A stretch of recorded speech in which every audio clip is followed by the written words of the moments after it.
ये कृष्ण भगत, ये गुरु नकली कृष्ण जी के उपासक भ्रमित कर रहे हैं समाज को।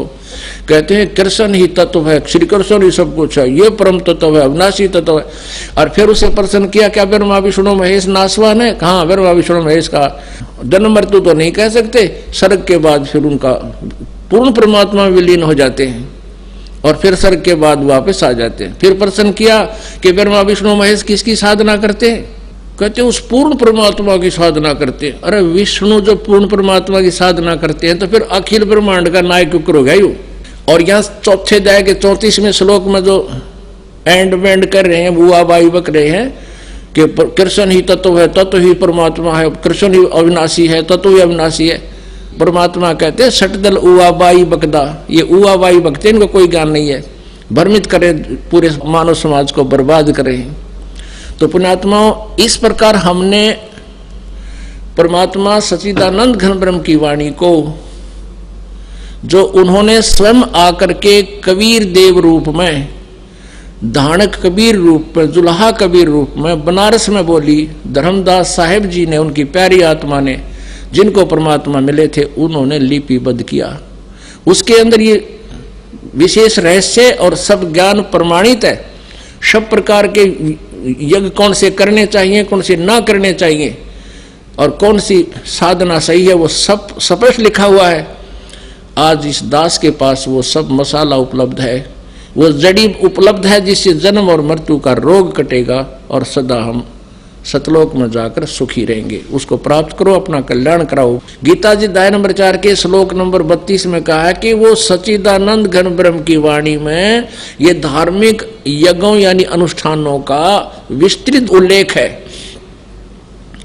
और उनको जानने के बाद फिर कर्म बंधन से सर्वथा मुक्त हो जाएगा। उस ज्ञान को अब चौथे अध्याय के 33वें श्लोक में कहा है कि भाई दर्व यज्ञ से, यानी आंख मीच के कि तो मंदिर का लठ कटवा दिया, कि तो को दान धर्म कर दिया, कि तो भंडारे करवा दिया, कि तो कांबड़ बांट दिए। कहते हैं आंखें बंद करके द्रव यज्ञ करने की अपेक्षा वो ज्ञान यज्ञ श्रेष्ठ है। वो ज्ञान यज्ञ ही श्रेयकर है, वही लाभदायक है। ज्ञान यज्ञ का तात्पर्य सत्संग, तत्वदर्शी संत के वचन, उनको सुनना चाहिए। उसके बाद फिर उसके बताए अनुसार विधिवत साधना करने से और दान करने से लाभ होगा। वैसे मनमाना आचरण करने से कोई लाभ नहीं होगा। अब वो तत्व ज्ञान, वो सच्चिदानंद घन ब्रह्म की वाणी चौथे अध्याय के 32वें श्लोक में जिसके विषय में कहा गया है, वो सच्चिदानंद घन ब्रह्म के मुख से बोली गई है, वो कबीर वाणी चौथे अध्याय के 34वें श्लोक में कहा है। उस तत्व ज्ञान को, वो तत्व ज्ञान है, तत्वदर्शी संतों के पास जाकर संबंध। उस तत्व ज्ञान से तो गीता ज्ञानदाता यानी ब्रह्म भी अपरिचित है, वो अल्पज्ञ है, वो कंप्लीट ज्ञान नहीं रखता। नहीं तो 4 बात और लिख दो, जब 18 अध्याय बोले ये भी कह दो ये बात है, उसमें ये ज्ञान है, ऐसा है नहीं, उसको पता नहीं। ज्ञानदाता ने गीता जी अध्याय नंबर 4 के श्लोक नंबर 25 से लेकर 31 तक बताया है कि कोई देवताओं की पूजा करता है और कोई यज्ञ करता है, कोई स्वाध्याय ही करता है, कोई तीक्ष्ण अहिंसावादी व्रत करता है, जैसे मुंह पर पट्टी बांध ली, नंगे पांव घूमते हैं। ये सभी साधना करने वाले साधक अपनी अपनी साधनाओं को पाप नाशक मानते हैं, पाप नाशक जानते हैं। यदि उनको ये पता लग जाए ये पाप नाशक नहीं है, ये मोक्षदायक नहीं, तुरंत त्याग देंगे। लेकिन जो साधना कर रहा है उसको अच्छी मानकर, श्रेष्ठ मानकर ही कर रहा है। श्रीमद् भगवत गीता अध्याय नंबर 4 के श्लोक नंबर 32 में कहा है कि जो साधनाएं अभी मैंने 25 से लेकर 31 तक तुम्हें बताई, इस तरह की साधनाएं यज्ञ यानी धार्मिक अनुष्ठान, यज्ञ माने धार्मिक अनुष्ठान, ब्रह्मणे मुखे सच्चिदानंद घन ब्रह्म की वाणी में यानी कबीर वाणी में, सच्चिदानंद घन ब्रह्म की वाणी में, परमेश्वर की वाणी में, तत्व ज्ञान में विस्तार से कहे गए हैं। उनको जानने के बाद फिर पूर्ण रूप से सभी पापों के कर्मों के बंधन से मुक्त हो जाएगा। यहाँ गीता अनुवादकों ने अनर्थ कर रखा है, यहाँ ब्रह्मणे मुखे का अर्थ कर दिया वेद की वाणी। नहीं, वेद की वाणी तो काल बोल ही रहा है, और यजुर्वेद अध्याय नंबर 40 के श्लोक नंबर 10 से लेकर 13 में कि वेद ज्ञानदाता भी ब्रह्म ही है। ये चारों वेद जो परमात्मा ने दिए थे वो अपने पुत्र ब्रह्मा को दिए हैं। इसमें स्वयं ये बीच में वक्ता भी बना है। ये कहता है कि उस परमात्मा के बारे में कोई संभवात माने जन्म लेने वाला, कोई असंभवात जो जन्म नहीं लेता, निराकार बताते हैं। उसके विषय में भी तत्वदर्शी संतों से पूछो, वही वास्तविकता बताएंगे। परमात्मा साकार है व निराकार। और यजुर्वेद अध्याय नंबर 40 के श्लोक नंबर 10 से लेकर 13 में यह भी स्पष्ट किया है। वेद ज्ञानदाता कहता है कि किसी ने अक्षर ज्ञान हो गया वो तो विद्वान कहलाता है, जिसको अक्षर ज्ञान नहीं उसको अविद्वान कह देते हैं। विद्वान और अविद्वान की परिभाषा भी वो तत्वदर्शी संत बताएगा, उससे सुनो। पुण्यात्माओं, परमात्मा पूर्ण ब्रह्म कबीर देव जी स्वयं परमेश्वर थे। वो संस्कृत भाषा से जानबूझकर अपरिचित सिद्ध किया करते थे, ना वो तो सब भाषाओं को जानते हैं। इसलिए उन्होंने ये राज रखा था कि कहीं आने वाले समय में जो अब परमात्मा ने ये खोलना था भेद, ये अज्ञानी ये टांग ना अड़ा दें कि कबीर जी भी शिक्षित थे, इन्होंने वेदों को गीता को पढ़ लिया होगा, नहीं। तो कहने का भाव ये है कि ये कबीर परमेश्वर 600 वर्ष पहले यही ज्ञान दिया करते थे। उन्हीं का दिया हुआ ज्ञान दास आज आपके समक्ष कर रहा है। तो ये ज्ञानी कहा करते थे वो तो अविद्वान है, उसको संस्कृत भाषा नहीं आती, और सारे समाज ने मान लिया था कि कबीर अविद्वान है। वेद कह रहे हैं ये परिभाषा विद्वान और अविद्वान की नहीं होती। एक अक्षर ज्ञान को सीख ले, जैसे किसी ना संस्कृत भाषा आती है वो इंग्लिश में अविद्वान है, वो पंजाबी में अविद्वान है। एक संस्कृत भाषा के जान लेने से विद्वान और अविद्वान नहीं होता। विद्वान वो होता है जो परमात्मा के तत्व ज्ञान से परिचित है, और वो परमेश्वर कबीर जी थे वो विद्वान। तो कहने का भाव ये है कि वेद भी ऑप्शन छोड़ दिया वेदों ने भी कि उस तत्व ज्ञान को तो कोई तत्वदर्शी संत बताएगा। अगर यहां कोई कहे, गीता जी अध्याय नंबर 4 के श्लोक नंबर 32 में इन्होंने ब्रह्मणे मुखे का अर्थ वेद की वाणी लिख दिया, पर प्रथम तो ब्रह्म माने वेद नहीं होता। इन्होंने तत्व ज्ञान से अपरिचित होकर के ऐसे अनर्थ किए हैं। ब्रह्म तो समझो परमात्मा है, वेद उसका विधान है। राजा का अर्थ विधान संविधान नहीं किया जा सकता।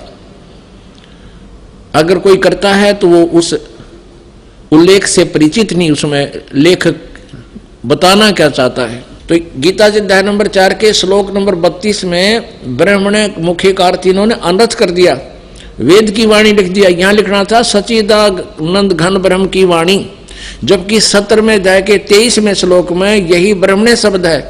ओम तत्सत इति निर्देश है ब्रह्मणे त्रिविध समर्थ है।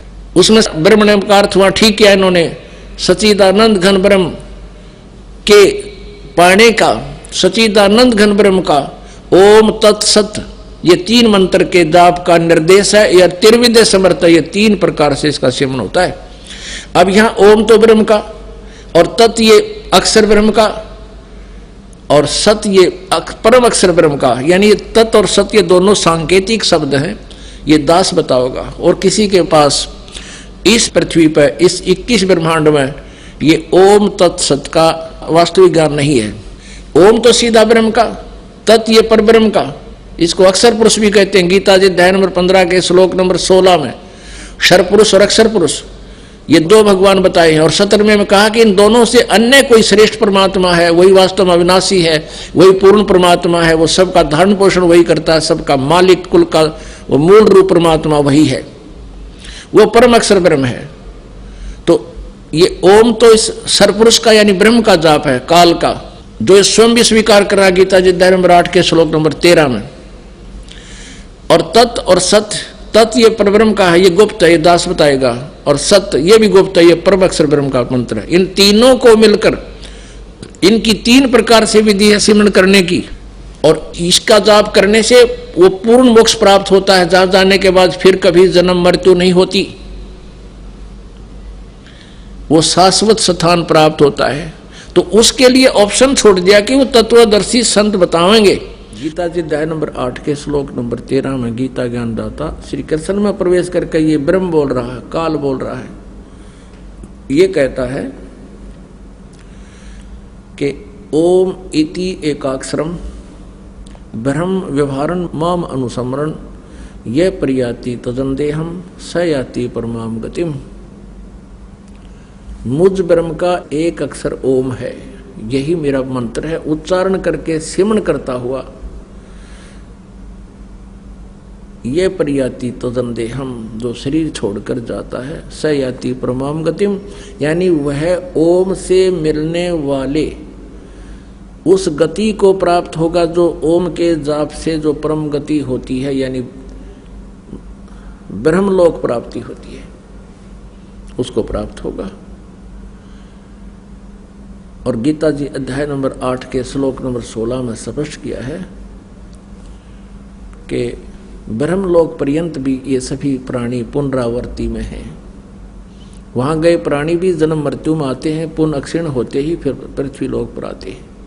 तो ये भी मोक्ष नहीं हुआ, परम कल्याण नहीं हुआ। गीता ज्ञानदाता ब्रह्म स्वयं कह रहा है चौथे अध्याय के 5वें और 9वें श्लोक में, दूसरे अध्याय के 12 श्लोक में गीता जी में कि अर्जुन तेरे और मेरे बहुत जन्म हो चुके, तू नहीं जानता मैं जानता हूं। मेरे जन्म और कर्म अलौकिक हैं। इसलिए कहा कि अर्जुन 18वें अध्याय के 62वें श्लोक में तू सर्वभाव से उस परमेश्वर की शरण में जा जिसकी कृपा से तू परम शांति और सनातन परम धाम को प्राप्त होगा।